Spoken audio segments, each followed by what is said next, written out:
Modern history से हम आगे चलते हैं चैप्टर की ओर। संस्कृति और सामाजिक सुधार चैप्टर।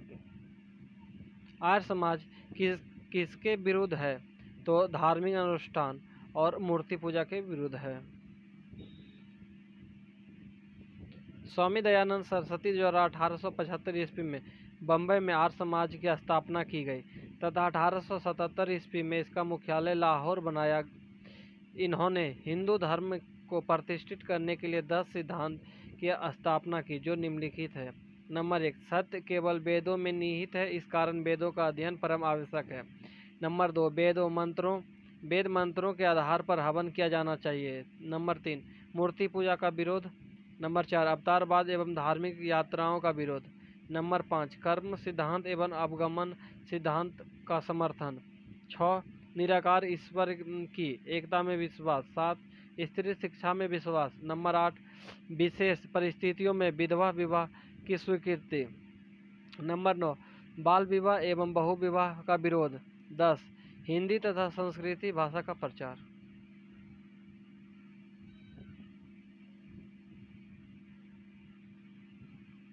स्वामी दयानंद सरस्वती ने प्रथम आर्य समाज 1875 ईस्वी में कहाँ स्थापित किया था? तो बम्बई में। रामकृष्ण मिशन की स्थापना किसने की? तो विवेकानंद ने। रामकृष्ण मिशन की स्थापना की तो विवेकानंद ने।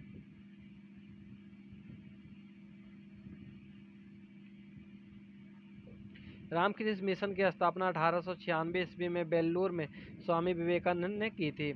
अंग्रेजों ने भारत में अंग्रेजी को शिक्षा का माध्यम कब बनाया था? तो 1835 ईस्वी में। अंग्रेजों ने भारत में अंग्रेजी शिक्षा का माध्यम 1835 ईस्वी में बनाया था। भारत में अंग्रेजी को शिक्षा का माध्यम बनाने में लॉर्ड मैकाले का महत्वपूर्ण योगदान था। बुनियादी शिक्षा का विचार पहले किसने प्रस्तुत किया था? तो महात्मा गांधी ने सबसे पहले प्रस्तुत किया था।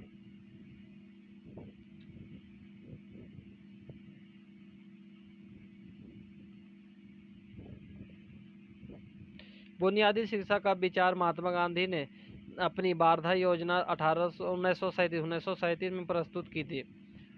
इसने जाकिर हुसैन से भी जुड़े थे। गांधी जी ने अपने हरिजन पत्र में इसकी रूपरेखा प्रस्तुत की थी। इस योजना का मूलभूत सिद्धांत हस्त उत्पाद कार्य का था। इसके अंतर्गत विद्यार्थियों को मातृभाषा में 7 वर्ष तक विद्या अध्ययन करवाया जाता था। अलीगढ़ आंदोलन का संस्थापक कौन था? तो सर सैयद अहमद खां। अलीगढ़ आंदोलन के संस्थापक सर सैयद अहमद खां थे। सैयद अहमद खां ने 1875 ईस्वी में अलीगढ़ में एक एल्गो मुस्लिम स्कूल या मोहम्मडन एल्गो ओरिएंटल स्कूल की स्थापना की।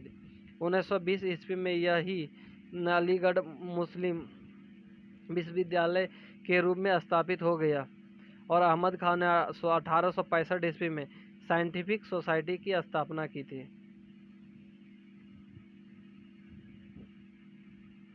अलीगढ़ में मोहम्मडन एल्गो ओरिएंटल कॉलेज की स्थापना किसने की थी? तो सर सैयद अहमद खान ने करवाए थे।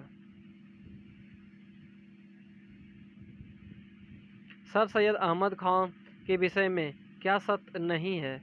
तो वह मुस्लिम लीग के नेता थे, ये सत्य नहीं है। सत्य क्या है? तो उन्होंने अलीगढ़ में मोहम्मडन एल्गो ओरिएंटल कॉलेज की प्रारंभ किया और वह अलीगढ़ आंदोलन में एक जन्मदाता थे। वह भारतीय राष्ट्रीय कांग्रेस का विरोध करते थे। सर सैयद अहमद खान की मृत्यु 1898 ईस्वी में हो गई थी, जबकि मुस्लिम लीग का गठन 1906 ईस्वी में हुआ था। सर सैयद अहमद खान के बारे में दिए गए अन्य कथन सत्य हैं। नए भारत का पैगंबर किसे कहा जाता है? तो राजा राम मोहन राय को नए भारत का पैगंबर कहा जाता है।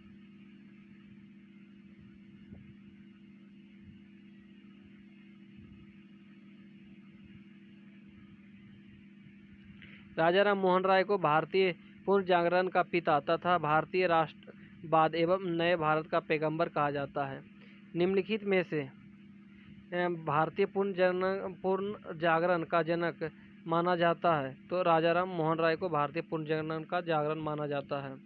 निम्नलिखित में से कौन 19वीं शताब्दी में भारत सामाजिक सुधार आंदोलन का अग्रणी था? तो राजा राम मोहन राय।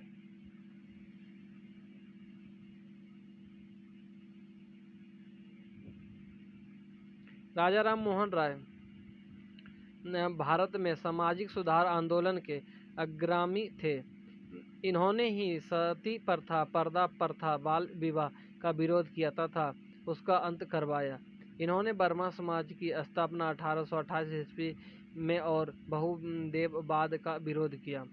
ब्राह्मण समाज का संस्थापक था तो राजा राम मोहन राय।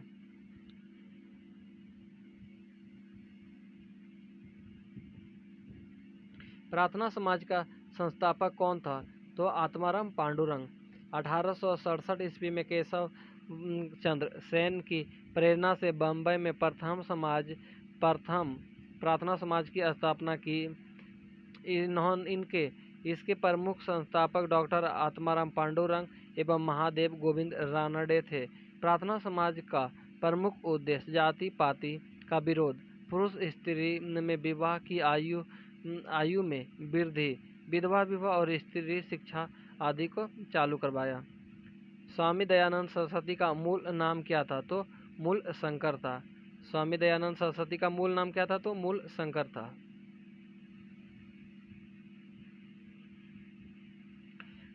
स्वामी दयानंद सरस्वती का मूल नाम मूल शंकर था।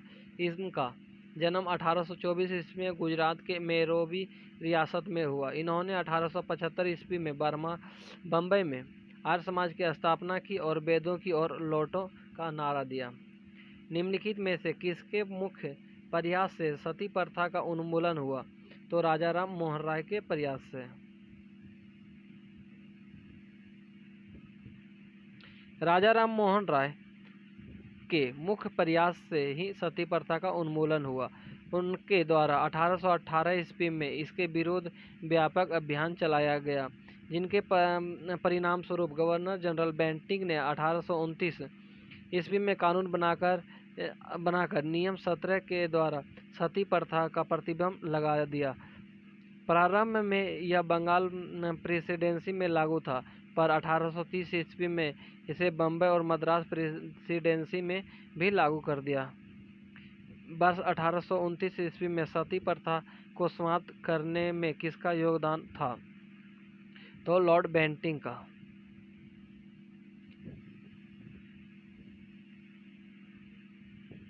राजा राम मोहन राय ने किसके विरुद्ध एक ऐतिहासिक आंदोलन का आयोजन किया था? तो सती की कुप्रथा। राजा राम मोहन राय ने सती कुप्रथा के विरुद्ध ऐतिहासिक आंदोलन का आयोजन किया था। निम्नोक्त में से कौन शिक्षा कार्यवृत्ति की रचना के लिए विख्यात हुआ? तो लॉर्ड मेकाले।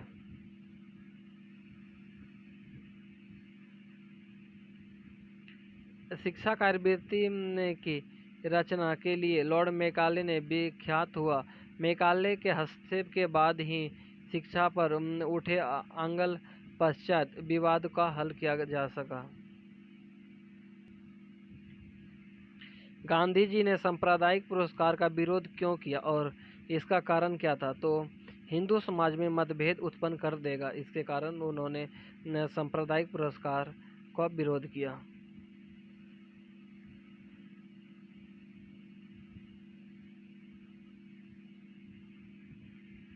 गांधी जी ने सांप्रदायिक पुरस्कार का विरोध इसलिए किया था क्योंकि यह हिंदू समाज में मतभेद उत्पन्न कर देगा।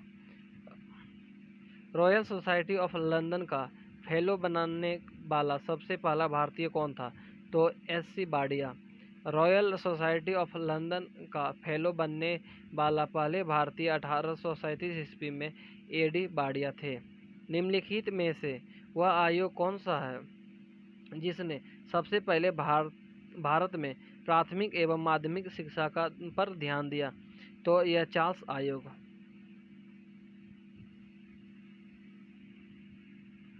सर्वप्रथम चार्ल्स वुड आयोग ने प्राथमिक एवं माध्यमिक शिक्षा पर ध्यान दिया गया। इस आयोग ने सुझाव दिया था कि ग्राम स्तर पर देसी भाषा के माध्यम से अध्ययन के लिए प्राथमिक पाठशालाएं स्थापित की जाए और उनसे ऊपर जिला स्तर पर एंग्लो वर्नाक्यूलर हाई स्कूल एवं संबंधित कॉलेज खोले जाएं। यंग बंगाल आंदोलन के नेता कौन थे? तो हेनरी बिबियन डेरोजियो।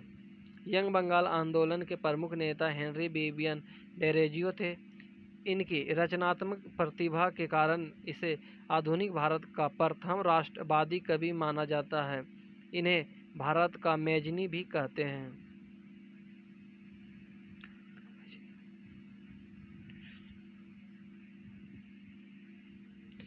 सर्वोच्च का अर्थ है तो सबका उत्थान। सर्वोच्च का अर्थ है सबका उत्थान। सर्वोदय सर्वोदय का अर्थ है सबका उत्थान। सर्वोदय का अर्थ है सबका उत्थान। सर्वोदय की अवधारणा महात्मा गांधी ने जॉन रिक्सन की पुस्तक अनटू द लास्ट से ग्रहण की थी।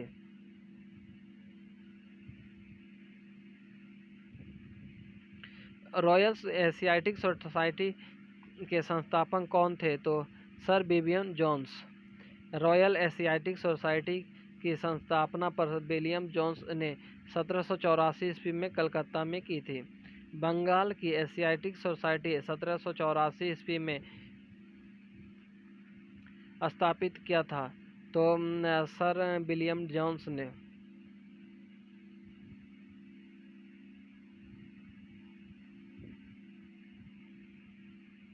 थियोसॉफिकल सोसाइटी ने भारत में कब और कहाँ अपना मुख्य कार्यालय स्थापित किया था?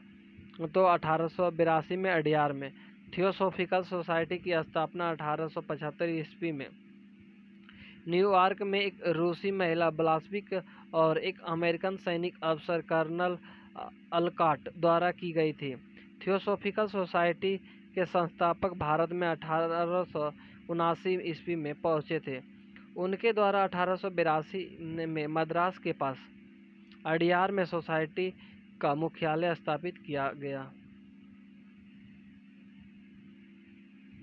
भारत में 19वीं शताब्दी का पुनर्जागरण निम्नलिखित में से किस वर्ग तक सीमित था? तो उच्च वर्ग तक।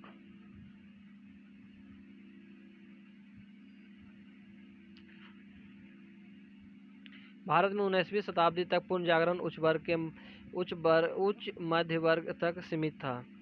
19वीं शताब्दी में सबसे पहले शुरू किया जाने वाला सुधार आंदोलन निम्नलिखित में से कौन था? तो ब्रह्मा समाज। 19वीं शताब्दी में सबसे पहले राजा राममोहन राय द्वारा ब्रह्मा समाज की शुरुआत की थी।